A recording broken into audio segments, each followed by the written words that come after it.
श्रोताओं, जैसा कि आप जानते हैं कि कोविड-19 की जो वैक्सीनेशन की प्रक्रिया है वो बड़े महत्वपूर्ण पड़ाव पर है और इस समय हम 100 करोड़ वैक्सीनेशन का जो डोज का जो लक्ष्य था वो पूरा कर चुके हैं। डॉक्टर मीना राजपूत हमारे साथ हैं। आप प्रोफेसर हैं कम्युनिटी मेडिसिन विभाग पीजीआईएमएस रोहतक में। तो डॉक्टर साहब, इसमें तो सभी का प्रयास रहा है, ख़ास तौर से जनता का रहा है, ख़ास तौर से आपका जो वैक्सीनेशन जो विभाग है जो इस तरह की देखता है काम, उनका रहा है, सप्लाई डिमांड को मीट करने का भी रहा है और सरकारों का और प्रशासन का तो रहा ही है। बताइए क्या क्या पड़ाव से गुजरते हुए इस मंजिल तक हम पहुंच पाए हैं। मिश्रा जी, सबसे पहले तो मैं आपको धन्यवाद देना चाहूँगी क्योंकि मुझे आपने आज इस बर्निंग टॉपिक पे अपने कुछ एक्सपीरियंसेस शेयर करने के लिए बुलाए, जो कि पिछले 8-9 महीने से देश के लिए बहुत ही महत्वपूर्ण टीकाकरण कार्यक्रम रहा है जी।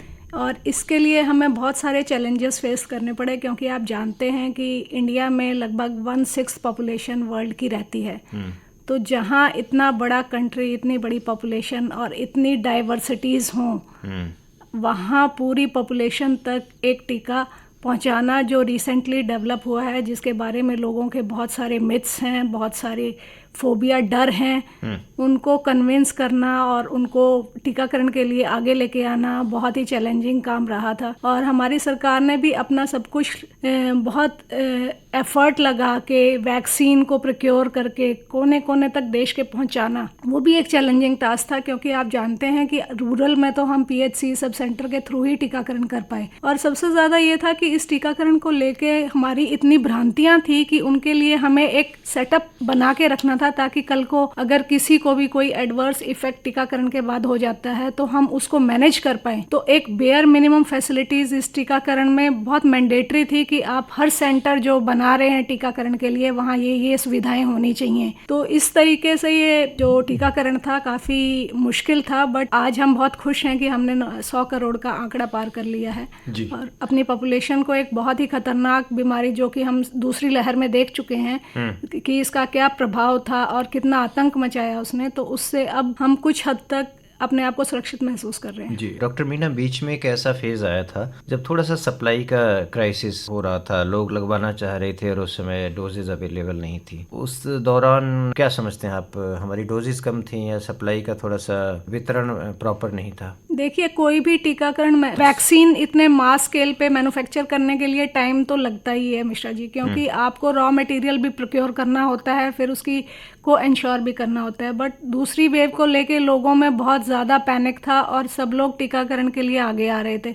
सप्लाई में कोई बाधा नहीं थी, बट मैन्युफैक्चर एक फिक्स स्पीड पे ही होता है। एक फैक्ट्री की एक कैपेसिटी होती है जिससे ज़्यादा वो मैन्युफैक्चर नहीं कर सकती, तो वो उस लिमिट तक ही मैन्युफैक्चर हो रही थी। क्योंकि हमारी आबादी बहुत ज़्यादा है तो इसलिए हमें कुछ समय के लिए वो सप्लाई को और उसकी शॉर्टेज को लेके कुछ प्रॉब्लम्स हुई, बट पीजीआई में मेरा जो अनुभव रहा कि हमें कभी भी वैक्सीन की कोई शॉर्टेज नहीं हुई। जी, मतलब फर्स्ट जो वेव थी उसके बाद लोगों का थोड़ा सा उत्साह कम था वैक्सीनेशन के प्रति, तो उस समय डोजेज़ हमारे पास अच्छी तरह से अवेलेबल थी। लेकिन सेकेंड वेव में क्योंकि बहुत ज़्यादा कैजुअलिटीज़ हो गई तो उसके बाद थोड़ा सा पैनिक लोगों में आ गया। और क्योंकि मात्र ये वैक्सीनेशन ही हमारे पास इसका रोग इलाज के तौर पर उपलब्ध था इस रोग का, तो लोगों में ये था कि जल्दी से जल्दी वैक्सीनेशन लगवाई जाए, तो उसमें थोड़ा सा ये दौर हमें देखने को मिला। खैर, अब हम उस दौर से ओवरकम कर चुके हैं और अब जो बाकी बचा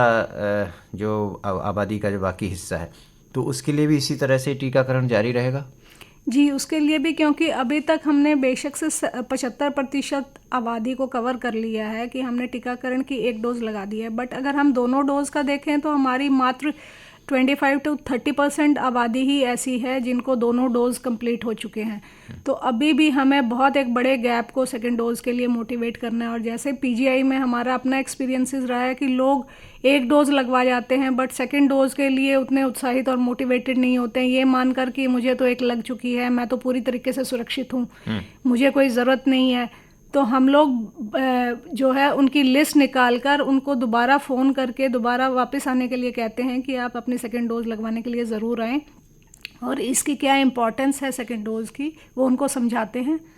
तो जी, अच्छा, रोग की स्थिति आप क्या देख रहे हैं? जैसे कहा जा रहा था कि ये कोई 100% श्योरिटी नहीं है वैक्सीनेशन के बाद कि कोरोना नहीं होगा, लेकिन देखने में आ रहा है कि लगभग जहां वैक्सीनेशन की दोनों डोजेज़ पूरी हो चुकी हैं वहां बहुत कम केसेस हैं या ना के बराबर हैं।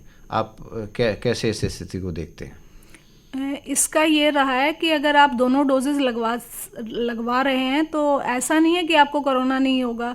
हमने कई विकसित देशों में भी देखा कि वहाँ थर्ड वेव भी माइल्ड या मॉडरेट फॉर्म में आई उनके बहुत ज़्यादा टीकाकरण के बावजूद, but severity of disease definitely घट जाती है, क्योंकि अभी भी दिखाया है कि जिन्होंने दोनों डोज लगवा ली हैं किसी भी वैक्सीन की, चाहे वो कोविशील्ड की हो चाहे वो कोवैक्सीन की डोज हो, उनमें मृत्यु दर मात्र 0.2% है जी। तो इसका सबसे अहम रोल ये है कि ये आपको अगर डिजीज़ होगी भी वैक्सीन के बाद तो वो सिर्फ एक माइल्ड फॉर्म ऑफ डिजीज़ होगी जिसको हम खांसी, बुखार या जुकाम या पेट में दर्द टाइप से महसूस करके वो चली जाएगी।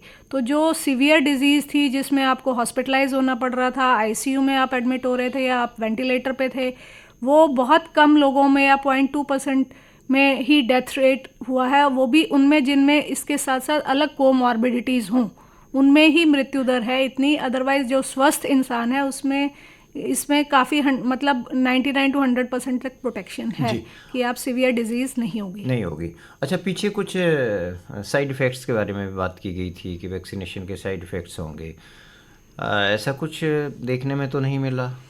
इसके साइड इफ़ेक्ट्स जैसे कि बाकी की वैक्सीन्स के होते हैं कि जैसे बुखार आ गया, माइल्जिया, शरीर में दर्द है, अकड़न है या पेट में किसी को दर्द है या सिर में दर्द है, इस टाइप के कुछ माइल्ड साइड इफ़ेक्ट्स आए। बाकी कोई मेजर साइड इफ़ेक्ट्स तो हमारे पीजीआई की साइड से तो कोई मेजर साइड इफ़ेक्ट्स रिपोर्ट नहीं हुए। जी, अभी बच्चों का जो वैक्सीनेशन है वो बाकी है, और क्योंकि स्कूल कॉलेजेस खुले हुए हैं तो चलिए कॉलेजेस वाले तो कवर हो चुके हैं, लेकिन स्कूल के बच्चे जो हैं वो अभी भी थोड़ा सा रिस्क पे हैं, तो उनके लिए वैक्सीनेशन का क्या ट्रायल वगैरह भाई किस पोजीशन में है?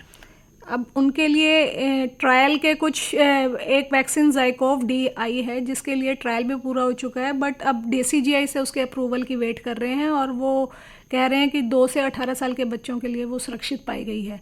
तो अगर DCGI अप्रूव कर देता है तो शीघ्र ही बच्चों का टीकाकरण भी शुरू हो जाएगा। और अभी रिसेंटली हमने जो है सितंबर के महीने में सीरो सर्वे किया है हरियाणा के स्टेट में। सीरो सर्वे से हम ये देखते हैं कि हमारी जनरल पॉपुलेशन में कितना एंटीबॉडीज़ का लेवल है, क्योंकि अब तो हमारी बहुत सारी पॉपुलेशन कोविड से सफ़र भी कर चुकी है और बहुत लोगों को टीकाकरण भी हो चुका है, तो कितनी एंटीबॉडीज़ पाई जाती हैं। तो उसमें हमने पाया कि हरियाणा के लोगों में 83% तक एंटीबॉडीज़ कोविड के लिए बन चुकी हैं, और बच्चों में ये मात्रा थोड़ी कम थी, 60 to 70% तक थी। पर क्योंकि अगर घर में एक भी बुज़ुर्ग या वयस्क में इन्फेक्शन हो जाता है तो ये बहुत रेयर है कि बच्चों को नहीं हुआ होगा, क्योंकि बच्चे थोड़े यंग एज में रहते हैं और उनका इम्यूनिटी सिस्टम ज़्यादा अच्छा रहता है, तो उनमें कॉम्प्लिकेशन या मॉडरेट या सीवियर डिजीज़ होने के चांसेस कम रहते हैं।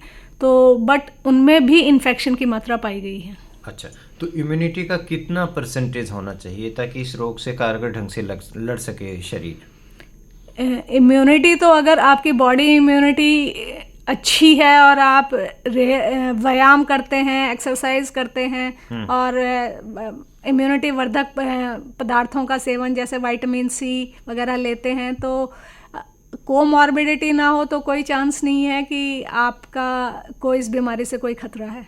जी, अब हमारे सुनने वालों को आप क्या कहेंगे, ख़ास तौर से वो कुछ लोग अभी भी ऐसे होंगे जिन्होंने एक डोज़ भी नहीं लगवाई होगी और कुछ अभी दूसरी डोज़ के इंतज़ार में होंगे या दूसरी डोज़ लगवाने की प्रक्रिया में होंगे, तो उनके लिए क्या कहना चाहेंगे आप? मेरा तो यही संदेश रहेगा कि पहले तो एक कोविड अप्रोप्रिएट बिहेवियर तो आपको रखना ही है, चाहे आप एक डोज लगवा चुके हैं चाहे दोनों डोज लगवा चुके हैं, तब भी आपको कोविड अप्रोप्रिएट बिहेवियर फॉलो करना है। और अगर आपने वैक्सीनेशन नहीं किया है तो मेरी तो यही आपसे गुजारिश रहेगी कि प्लीज़ अपने परिवार को सेफ रखने के लिए और अपने आप को सेफ रखने के लिए वैक्सीनेशन ज़रूर कराएं, और इससे कुछ फ़ायदा ही है, नुकसान नहीं है। आगे त्यौहार का सीज़न आ रहा है, आप भीड़ के एरिया में जाएंगे तो आपको ज़रूर अपना मास्क घर से पहन के जाना है और हाथों को सैनिटाइज करना है और एक अप्रोप्रिएट डिस्टेंस बना के रखिए। जो पीक आवर्स हों भीड़ के उस समय में ना जाएं, यही है। अगर हम इस बीमारी को सिर्फ प्रोटेक्शन से ही जीत सकते हैं। जी, तो बहुत शुक्रिया डॉक्टर मीना राजपूत, आप स्टूडियो में आए और आपने इसके बारे में चर्चा की। धन्यवाद। धन्यवाद।